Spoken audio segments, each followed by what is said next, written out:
అంటే ఒకటి పవన్ కళ్యాణ్ కొంత ఎంబరాస్మెంట్ కూడా ఉండొచ్చు, ఎందుకంటే ఆయన ఫిలిం ప్రపంచం నుంచి వచ్చాడు, Ram Gopal Varma film personality, politics ఒకటే కాదు కదా.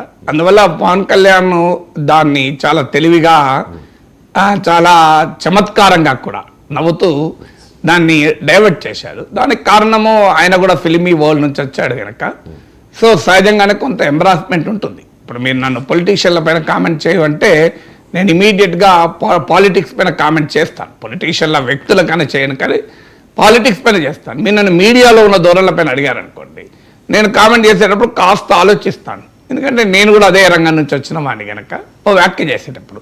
అందువల్ల పవన్ కళ్యాణ్కు ఉన్న పర్సనల్ డైమెన్షన్ కూడా ఉండుంటుంది, ఎందుకంటే దానికి కేవలము పొలిటికల్ లా దాని యాంగిల్లోనే చూడరు కదా.